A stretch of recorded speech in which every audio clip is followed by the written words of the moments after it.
me alegra especialmente estar aqui na alegria de pelo menos 3 heróis da América Latina, são Pérez Antunes, Coronel Plazas e Armando Valladares, cujo livro eu li mais de 20 anos atrás e que teve uma influência muito grande na minha vida. Agradeço muito ao Instituto e ao Museu essa oportunidade. Muito bem, o nosso assunto ele tem várias portas de entrada possíveis, pode-se entrar nesse assunto por várias vias, e eu vou aproveitar uma coincidência que hoje um repórter do New York Times, que está ali atrás, me perguntou por que tipos como eu e Bolsonaro somos frequentemente chamados de fascistas.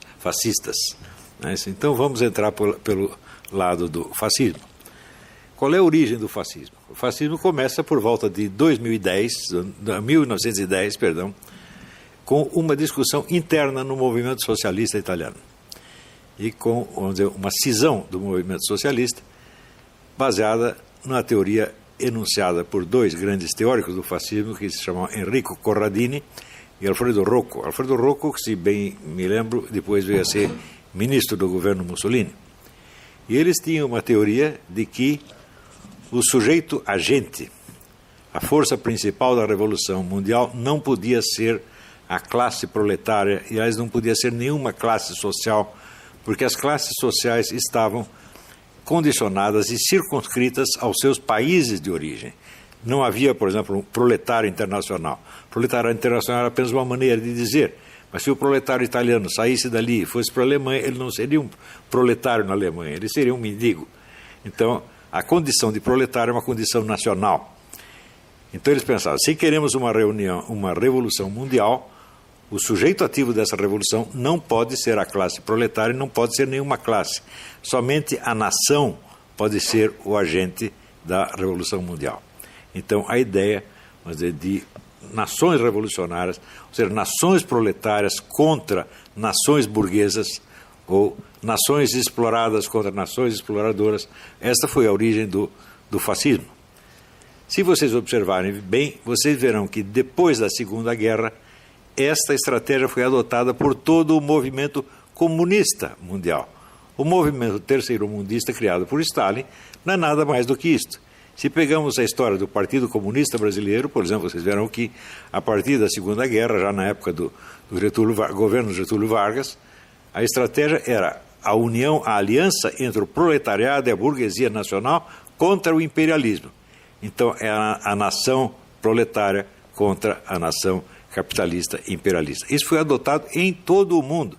Isso é a mesma coisa que dizer que o movimento comunista internacional, depois da Segunda Guerra, se transformou num movimento fascista internacional. E é por isso mesmo que eles xingam os seus adversários de fascistas para ocultar a realidade da sua própria política.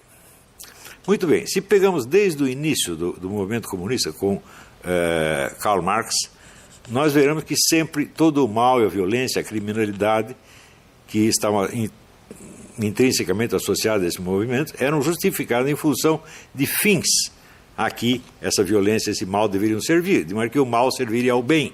Como diz, o fim justifica os meios.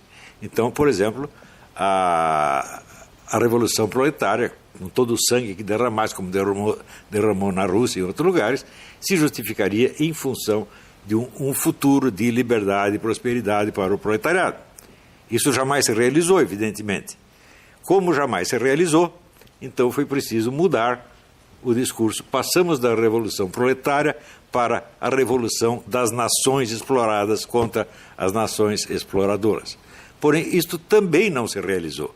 As nações ditas exploradas que se revoltaram contra o imperialismo tiveram, sob o regime socialista, sob o regime revolucionário, uma sorte muito mais miserável, desgraçada do que tinham antes. Cuba, por exemplo, você vê que Cuba era, vamos dizer, a 4ª economia da América Latina, agora é a 27ª, uma coisa assim. Quer dizer, Cuba se desgraçou a si mesma, né? Buscando, sob o pretexto de libertar-se do imperialismo, ela se desgraçou. Eu acho muito engraçado quando dizem que a culpa da miséria cubana é por causa do bloqueio, é porque os Estados Unidos não comerciam com Cuba. Mas antes da Revolução, a desgraça não era justamente o fato de que os americanos comerciavam com Cuba? Então, eu não sei então se o imperialismo atrapalha mais pela sua presença ou pela sua ausência. Antes reclamavam da presença, agora reclamam da ausência. Então, tudo isso aí, é claro que são pretextos meramente verbais, é só uma tagarelice sem sentido. Porém, entre os anos 50 e 60, as pessoas mais inteligentes que havia no movimento comunista, que era um grupo de filósofos alemães, filiados ao que eles chamavam Instituto de Pesquisas Sociais, também chamado como Escola de Frankfurt, começaram a perceber que as grandes contradições e conflitos do capitalismo estavam se dissolvendo. Então, o proletariado, por exemplo, já não podia ser a grande força revolucionária, porque ele tinha sido absorvido pelo capitalismo e estava servindo ao capitalismo. A condição de vida do proletariado tinha melhorado muito, eles estavam prosperando em toda parte, e eles estavam se sentindo muito bem no capitalismo e não queriam fazer revolução nenhuma. As nações exploradas também, né, viviam praticamente da ajuda dos seus exploradores, como a própria Cuba vivia do dinheiro americano. E a hora que saiu o dinheiro americano, antes reclamava porque o dinheiro americano estava lá, agora reclama porque não está mais lá. Então, as contradições todas acabaram. Então, como é que nós vamos destruir o capitalismo se não há contradições internas nele que nós possamos explorar? Então, esses filósofos, dos quais o chefe, vamos dizer, o fundador disso aí foi o filósofo húngaro Georgi Lukács, mas os outros eram todos alemães, Max Horkheimer, Theodor Adorno, todos eles. Né?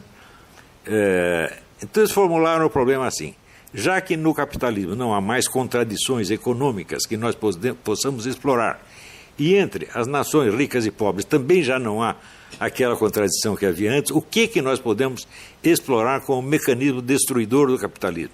Que contradição interna nós podemos encontrar dentro dos países capitalistas que nós possamos explorar para destruí-los? E eles criaram, então, o que se chamou dialética negativa. Dialética negativa consiste apenas em encarar tudo o que existe sob o aspecto negativo e encarar o lado de mal, de exploração, de crueldade que existe em tudo, todas as relações humanas possíveis. Relações que tanto pode ser abarcar a sociedade inteira, quanto pode ser relações pessoais. Por exemplo, a relação entre marido e mulher, pai e filho, professor e aluno, e assim por diante. Eles começaram a enxergar o mal em tudo. E acreditavam, com razão, que com isso estavam realizando um programa que Marx havia enunciado, mas jamais realizado, e que Marx definia como a crítica radical de tudo quanto existe. Note bem, não se trata de criticar a economia capitalista, nem os países imperialistas, mas tudo quanto existe. Né? Então você critica o casamento, a educação, a amizade, a economia, o trabalho, a lei, a moral, tudo é ruim, tudo é demoníaco. E eles se dedicaram a esse trabalho durante 40 ou 50 anos, por exemplo, quando muitos deles eram judeus que fugiram da Alemanha, com justa razão, fugindo da Alemanha, porque seriam mortos lá. Chegaram nos Estados Unidos, eles receberam aqui os melhores empregos, né, prêmios, eram paparicados e aplaudidos, tudo lá, e eles escreviam livros de que a sociedade americana era exatamente a mesma coisa que a sociedade alemã. Você fala, eles são loucos? Não, eles são simplesmente os autores da dialética negativa. Eles veem tudo pelo lado mal, inclusive as melhores coisas que existem. Ora, quando você se torna o crítico radical de tudo quanto existe, você se colocou acima da realidade existente. Toda a realidade é má e você é o crítico que a examina, analisa e condena. Automaticamente você está colocado acima da realidade, acima do universo, não apenas acima desta sociedade onde você vive, mas acima do universo inteiro. Só que, um momento, em que você se transformou? Você virou Deus? Porque você está acima? Não, porque Deus está acima de fato, mas Deus não cria o mundo para criticar o mundo, e sim para salvá-lo. Ou seja, você, quando se torna o crítico radical de tudo quanto existe, você se transformou no demônio. E o demônio, evidentemente, está livre de todas as obrigações humanas. O demônio só tem direitos, e o direito dele é fazer o mal contra aquilo que é mal. Como tudo é mal, ele pode fazer o mal contra tudo, e ele jamais será condenado e nem acusado. Veja, isto quer dizer que esta política esquerdista hoje, ela tem sobre o seu público, especialmente o público jovem, um tipo de atrativo que é completamente diferente da que tinha antes. Antes tratava-se de fazer o mal em nome de um bem. Agora não precisa mais o bem. Agora, o mal é em si mesmo uma superioridade. Tão logo você aderiu a esta política, você está acima da humanidade. Você jamais é submetido a exame. Você é o examinador, você é o julgador e você é o carrasco que vai destruir tudo. E você jamais será examinado. Vejam, aconteceu um fenômeno, um fato singular, muito significativo. Após ter jogado milhões de jovens contra seus pais, contra seus professores, contra as leis, contra a moral, contra tudo, um dia o professor Theodor Adorno teve o desprazer de ver os alunos da faculdade invadirem a sua sala e começarem a quebrar tudo. E aí ele ficou, não, peraí, aí já é dialética negativa demais. Isso aí não pode. Então, isso quer dizer, o dialético negativo, o acusador universal, ele está acima de todas as acusações. Ele não pode ser acusado, ele não pode ser sequer analisado. É o tipo invisível que vê tudo. Ele é o olho que tudo vê, para usar um antigo simbolismo esotérico. Ele é o olho que tudo vê e ele jamais é visto. É por isso que o pessoal da direita, você perguntar assim, quantos livros de direita você leu destruindo, por exemplo, a filosofia do Theodor Adorno? Nenhum. Quantos livros de direita destruindo a filosofia de Georg Lukács? Nenhum. Toda a bibliografia direitista que existe critica o socialismo, critica o marxismo, critica vários programas políticos, mas nunca vai à profundidade da filosofia da dialética negativa. Nunca. E por isso essa dialética negativa ela sempre sobrevive e pode se refazer e se reconstruir depois das piores derrotas. Então isso quer dizer que enquanto esta filosofia da Escola de Frankfurt não for totalmente destruída, ela vai se renovar e vai reconstruir o movimento comunista milhões de vezes. Isso nunca acaba. Isso é indestrutível. Veja, a destruição não é destrutível. A destruição vive apenas de destruir. Ou seja, nós podemos dizer que o pessoal da Escola de Frankfurt descobriu o segredo da vida eterna. Eles podem viver eternamente.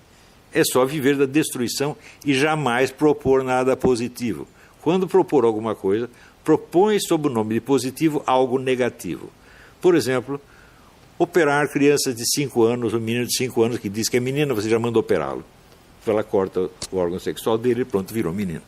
Pode haver algo de bom nisso, é claro que isso é apenas destruição. Você não sabe o que vai ser desse menino mais tarde. Você não sabe se ele vai querer o seu órgão sexual de volta. Mas não precisa saber.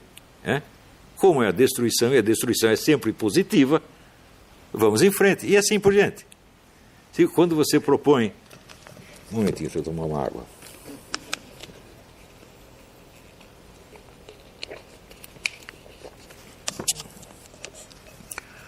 Quer dizer, a legalização universal do aborto. Pensa bem. Alguém pode provar que um feto é um ser humano apenas uma coisa? Existem provas de uma coisa, existem provas da outra. Essa discussão pode continuar eternamente, ninguém chega a uma conclusão, um não convence o outro não convence um. Então significa o seguinte, nenhum de nós sabe a resposta dessa pergunta. Se nós não sabemos, então há 50% de chances para um lado e 50% de chances para o outro. Portanto, a escolha não é racional. Isso quer dizer que aquele que é a favor do aborto, ele não é por motivos racionais, ele é porque ele quer. Ele quer o aborto universal. E ele quer porque o aborto universal é negativo e, portanto, do ponto de vista dele, será sempre positivo. E assim por diante. Tudo que as pessoas consideram mal passa a ser considerado bom. O bem só existe sob a forma do mal. E esta é a essência, esse é o segredo da Escola de Frankfurt. Isso tem um atrativo infinitamente maior do que a velha revolução proletária ou a velha revolução fascista. Porque tanto a revolução proletária quanto a revolução fascista, elas alegavam um bem futuro que era justificativa do mal que se está fazendo no presente. Era a finalidade boa que justifica o meio mal. Portanto, essas revoluções podiam ser criticadas em nome do quê? Dos fins que elas mesmas se propunham. Quando você via, por exemplo, que no regime socialista os proletários estavam passando muito mais fome do que no regime capitalista, você via que a revolução tinha falhado a realizar o fim que ela se propunha. Então ela podia ser criticada em nome do seu fim. Do mesmo modo, você vê, a revolução fascista prometia que, vamos dizer, as nações que estavam sendo exploradas e roubadas seriam as dominadoras. Não é isso? Então, sei lá, o Hitler vai propor um Reich que vai durar 1000 anos. Durou 12 e acabou muito mal. Não é isso? Mussolini acabou pendurado, assassinado e pendurado pelas pernas, e a Itália perdeu tudo. Então, essas revoluções podiam ser criticadas em nome dos fins positivos em nome dos quais elas faziam mal. Mas a nova revolução, a revolução da dialética negativa, não pode ser criticada por nada. Porque ela tem um monopólio da crítica, ela tem um monopólio do discurso destrutivo. E o monopólio do discurso destrutivo transforma o seu portador num tipo sobre-humano. Ele jamais pode ser condenado em nome de nada, nem mesmo da própria revolução. Você vê que os antigos comunistas ainda tinham a possibilidade de ter que fazer uma autocrítica. Nós erramos em tal ponto. Agora não há mais erro, meu Deus do céu. Está entendendo? O poder atrativo desta coisa é ilimitado. E pela mesma razão, não adianta discutir contra esta revolução com os argumentos e armas com que se usava contra a revolução proletária e a revolução fascista. Não adianta mais. As pessoas não são mais acessíveis a esse tipo de argumento, por quê? Elas são sobre-humanas. Você percebe? Um sujeito, por exemplo, que ele nasceu homem e decidiu virar mulher, bom, alguns acabam parecendo mulher mesmo, mas a maioria não acontece, o sujeito continua parecendo homem. Então você olha e vê um homem, mas ele diz, mas eu me sinto mulher e você não tem o direito de me olhar como os seus olhos me veem, você tem que me olhar como eu quero ser visto. Isso quer dizer que a piada do Groucho Marx, afinal, você vai confiar em mim ou nos seus próprios olhos? Virou realidade. Você tem que negar você tem que furar os seus olhos. Né? Você não tem o direito de enxergar as coisas como você as enxerga. Você tem que enxergar como o seu interlocutor quer ser enxergado. Então ele se colocou numa posição supra-humana. Ele não está mais em condição de ser julgado pelos mesmos critérios com que nós somos julgados. Ou seja, ele pode nos proibir de falar, sem jamais ser acusado de opressor ou de estar fazendo censura. Ele impedir você de falar significa o quê? Isso é liberdade de imprensa. Né? Em Cuba existe liberdade de imprensa, tanto que todos os jornalistas estão na cadeia. Colocá-los na cadeia é liberdade de imprensa. Por quê? Cuba não pode ser julgada por critérios humanos. Cuba não tem mais uma finalidade positiva que ela precise alcançar para justificar a sua revolução. O seu fracasso se transformou no seu sucesso, porque quem determina o que é fracasso ou sucesso são eles mesmos. Fidel Castro, muitas vezes, quando a pessoa diz, não, mas o povo cubano está passando fome, diz aqui, nós não temos aqui esse consumismo obsceno que vocês têm nos Estados Unidos. Nós comemos apenas o que é necessário. Né?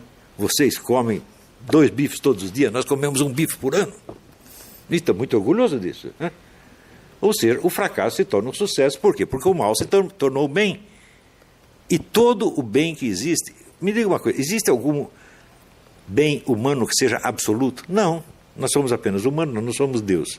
O bem absoluto só Deus consegue fazer.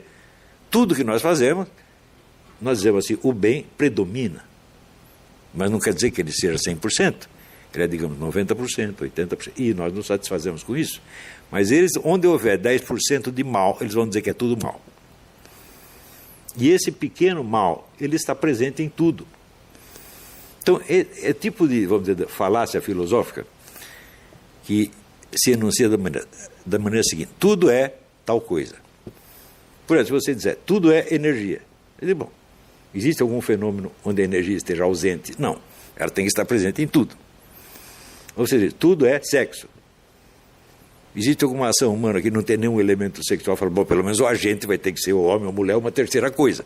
Então o sexo estará presente.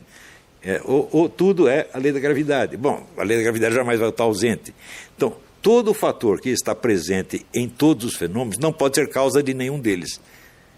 Mas a técnica hoje é a seguinte: você pegar o fator que está presente em tudo e dizer que ela é a causa, e usar como argumento justamente a onipresença dela. É claro que é É uma falácia filosófica, falácia lógica ridícula, grotesca. Mas isso convence as pessoas.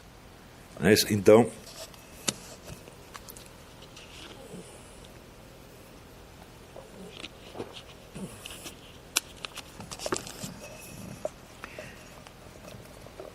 viram, tanto nos Estados Unidos quanto na América Latina, e especialmente no Brasil, esse tipo de filosofia tomou conta de toda a mídia e de todas as universidades. Não sobrou nada fora.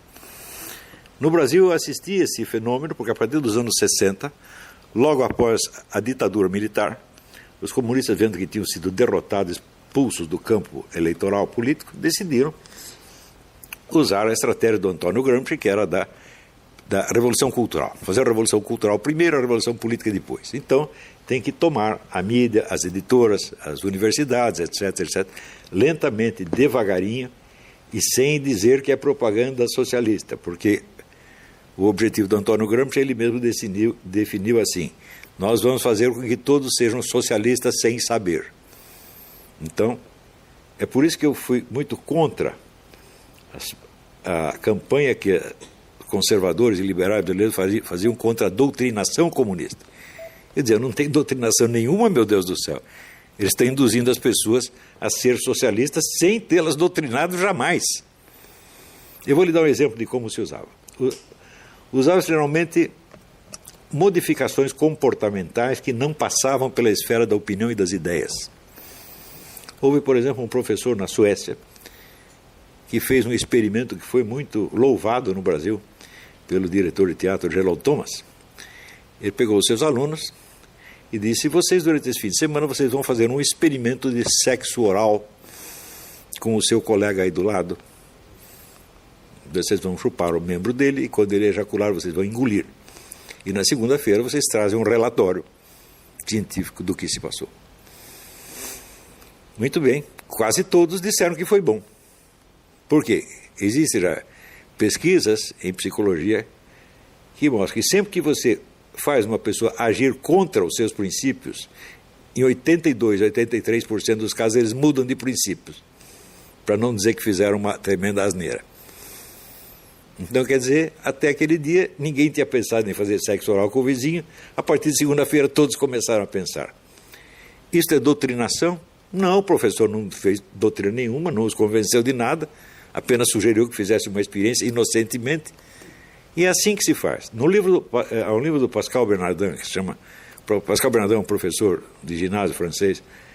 O livro chama-se Maquiavel Pedagogo. E ele mostra o número dessas técnicas de manipulação comportamental que são usadas. Nenhuma delas parece propaganda de maneira alguma. Existem vários truques ali. Um deles chama-se pé na porta. Pé na porta é o seguinte: o pesquisador bate na porta do sujeito e diz: olha, eu sou da prefeitura, nós queremos aqui grudar um cartaz de trânsito aqui na sua parede, um cartaz de 2 metros de altura. O sujeito olha o cartaz e fala: não, pelo amor de Deus, você vai tampar a minha porta, vai ficar horrível a minha casa. Ah, então nós temos esse aqui pequenininho de 30 centímetros, pode pregar? 90% dos casos todo mundo concordava. Então você pede uma coisa mais difícil, que ninguém vai dar, e daí você pede outra mais fácil, todo mundo cede imediatamente. Isso é muito usado nas escolas. Você sugere algo, os alunos dizem não, você respeita a opinião deles. E você faz uma sugestão um pouco menos chocante e todo mundo aceita. Essas técnicas são usadas o tempo todo. O sujeito que chama isso de doutrinação, ele não está entendendo nada, ele está achando que o sujeito está fazendo propaganda comunista. Não há propaganda comunista. Há apenas o uso intenso desse tipo de truques, onde, em vez da doutrinação, a doutrinação é uma coisa que passa pela cabeça, passa pelas opiniões, pelas ideias. Se você faz uma doutrinação, você está praticamente pedindo um debate, pedindo uma discussão, mas se você sugere experimentos, isso não passa pela esfera das opiniões.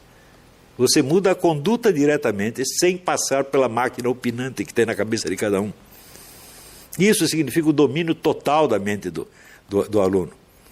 Mas pessoas muito bem interessadas, intencionadas, que lançaram a campanha Escola Sem Partido, falavam contra a doutrinação. E daí o que a esquerda fez? A esquerda disse: estão querendo nos censurar, estão querendo nos impedir. Então, veja, a facção que dominava tudo e que baniu completamente a opinião adversária do espaço dominado. Começou a fingir que ela estava sendo censurada, ela estava sendo perseguida, ela estava sendo oprimida. E você veja, isso significa que o pessoal da direita, conservador, liberal, não entendeu o que estava acontecendo. O que estava acontecendo? Uma coisa estavam combatendo outra que não existia. Isso acontece praticamente no mundo inteiro. Eu vou lhes dar um exemplo. Eu sempre ando aqui com o meu cachimbo. Não só porque eu fumo e gosto de fumar, mas porque é um símbolo. O economista Walter Williams, vocês devem conhecer, o Walter Williams é um brilhante economista negro, americano. Ele foi o único que fez uma análise correta disso aí. Ele disse, o movimento antitabagista foi o primeiro teste em nível de amplitude universal para avaliar a possibilidade de manipular a massa e dominá-la. Então, o que eles fizeram? Lançaram aí algumas pesquisas científicas que diziam o fumo causa isto, mais aquilo, mais aquilo, mais aquilo outro. Muito bem, qual é o princípio número 1 da terapêutica? É o princípio de que, removida a causa, cessa o efeito.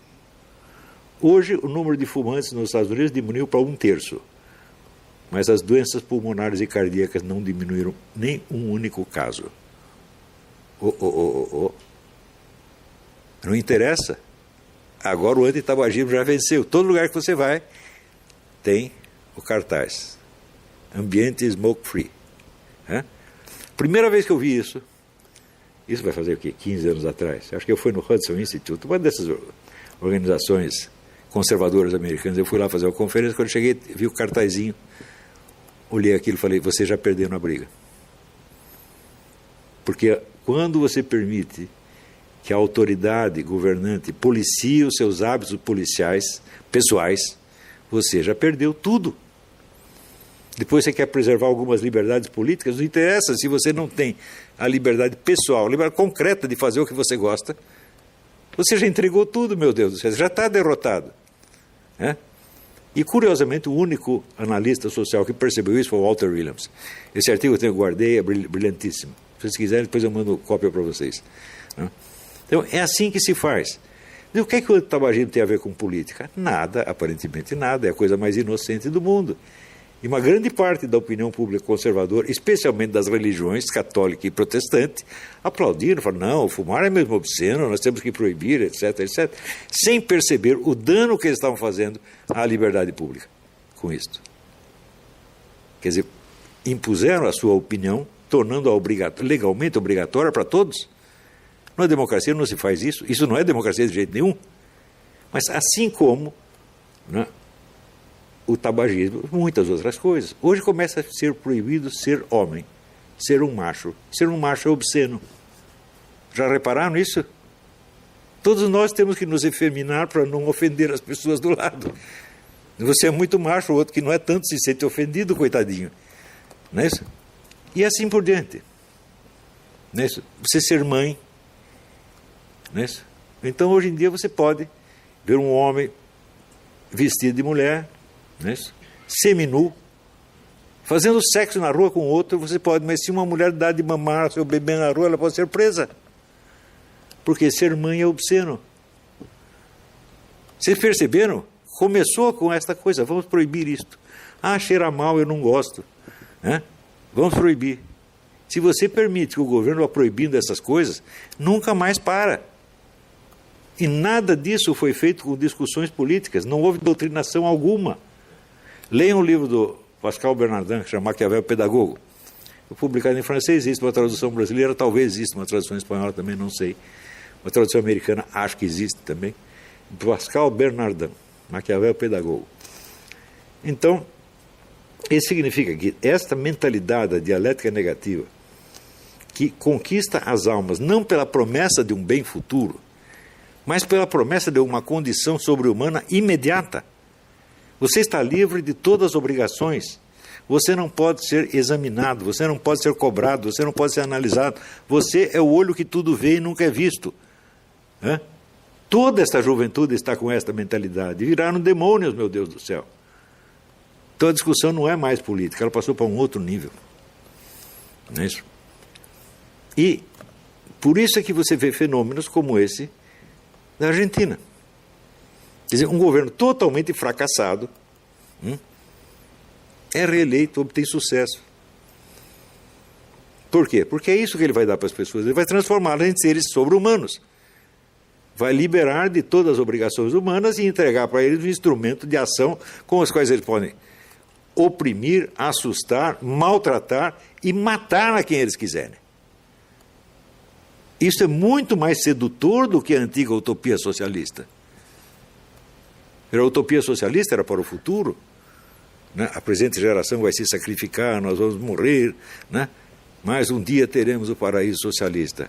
Agora, esta promoção do sujeito a uma escala sobre-humana é imediata. Não é uma utopia. Você começa a viver isso no primeiro momento. Quer dizer, você pega um homem assim, uma fisionomia, sei lá, parecendo Schwarzenegger, né? Ele veste uma calcinha, um sutiã, e ele diz que você é obrigado a vê-lo como mulher. Né? Você diz, mas eu não aguento, eu não consigo. Tento ver uma mulher, mas eu vejo um homem. Ah, você é um criminoso, você vai para a cadeia. É isso que eles estão fazendo, gente. E nós estamos aceitando essa brincadeira.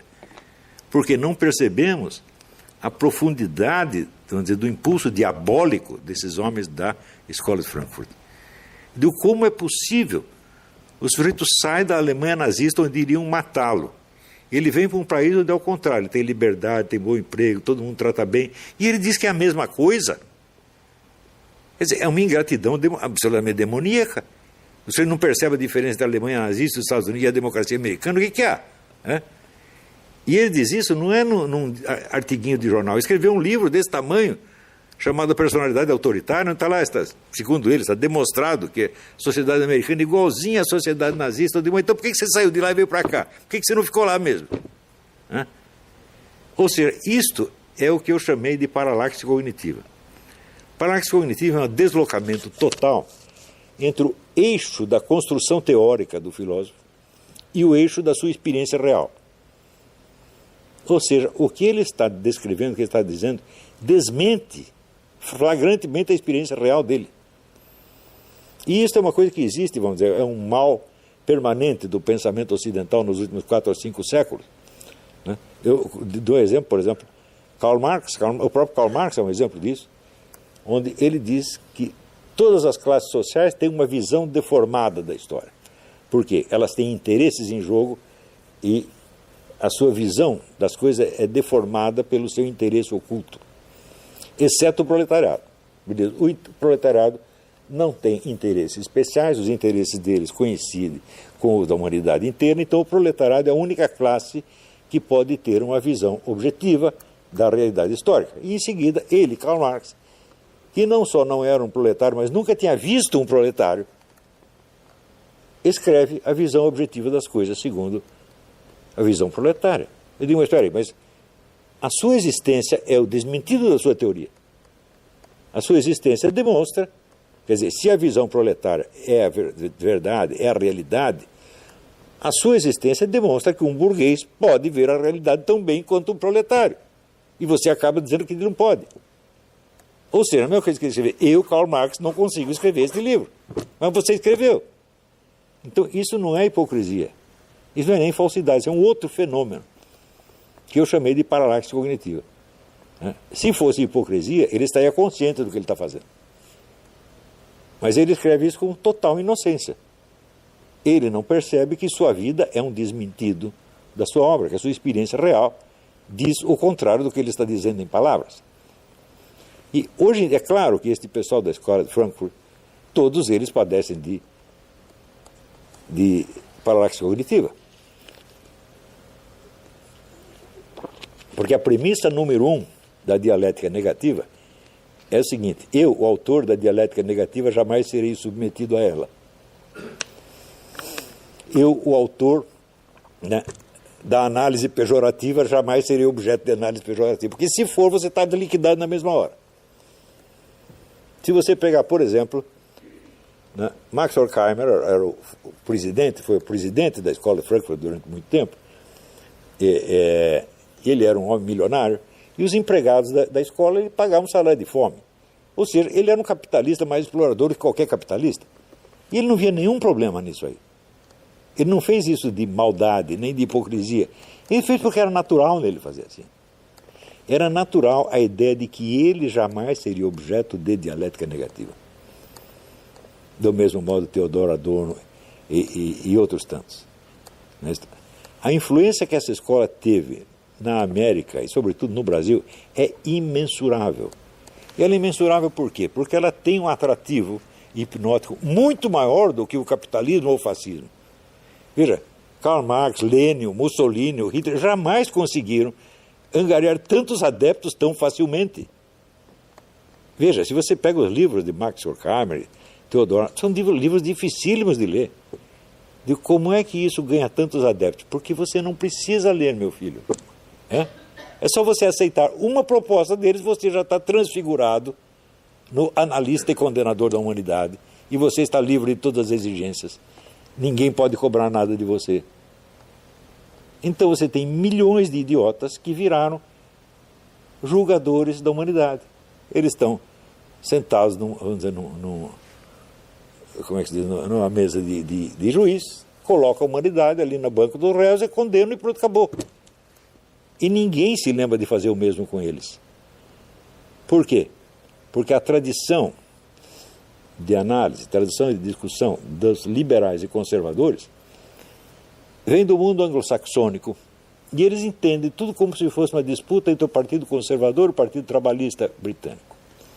Os dois sentados no parlamento, cada um do seu lado, discutindo educadamente, de vez em quando um fazendo umas piadinhas sobre o outro, e tudo não passa disso. Ora, a política da Escola de Frankfurt não é apenas de destruição do capitalismo, é a destruição de tudo exceto eles. É a proposta mais cruel, mais sádica que alguém já fez. E até hoje ninguém percebeu isso. Por quê? Porque os homens da Escola de Frankfurt jamais pertenceram ao Partido Comunista Soviético. Então todo mundo diz, não, eles são comunistas, mas eles são mais moderados do que Stalin. Fala, não, Stalin comparado com eles era um doce de coco, era um anjinho. Stalin nunca disse que era para destruir tudo que existia de bom. Eles disseram. Por trás de todo bem existe o mal. Para dar um exemplo de coisa ruim que eles desejavam destruir, Michel Foucault, que foi um discípulo deles e até radicalizou a proposta deles, ele era contra as pessoas terem pais. Ele achava que a pior coisa do mundo é a existência de pais. Por que para nascer nós precisamos de um pai? Que coisa mais injusta. Nós precisamos acabar com isso. Você vê que isso ele era contra o capitalismo? Não. Ele era contra o capitalismo, contra o socialismo, contra a natureza, contra a história, contra tudo. Só não era contra ele mesmo. Pierre Magnard, que sim, é um grande filósofo, foi colega dele, amigo dele, né? Disse, ele sempre foi louco. E, no entanto, as pessoas leem. Claro, o Michel Foucault não é nenhuma besta, de vez em quando ele tem umas intuições brilhantes sobre isso, sobre aquilo. Mas essa é uma característica a diferença fundamental entre a filosofia antiga e medieval e a filosofia moderna é o seguinte. Em geral, os filósofos antigos, como Platão e Aristóteles, eles têm razão no conjunto e eles erram num monte de detalhes. O de hoje é o contrário, eles erram no conjunto, mas acertam em um monte de detalhes. Se você lê as obras de Karl Marx faz análises brilhantes sobre isso, sobre aquilo, sobre aquilo. Quando você vai ver o conjunto, não faz sentido nenhum. E o Michel Foucault, a mesma coisa. Michel Foucault faz análise, por exemplo, faz análise do quadro do Velázquez, das meninas. A análise é brilhante, claro, mas o conjunto da filosofia do Michel Foucault não faz o menor sentido. E ela é baseada no quê? Na maldade. Este é o ponto. Nós não podemos aceitar essas pessoas como interlocutores genuínos. Dizer, não, eu sou apenas contra as suas ideias, mas vou preservar a sua pessoa. Fala, não, meu filho, as suas ideias até que são boazinhas, que não prestem a sua pessoa. Isto, eu disse muitas vezes, no debate com João Pedro Stedler, que era o chefe do movimento do Sem Terra, tive um debate com ele na Bienal do Livro, em Porto Alegre, não lembro o ano, talvez minha esposa lembre. 2000 e pouco, E a plateia inteirinha era de membros do MST.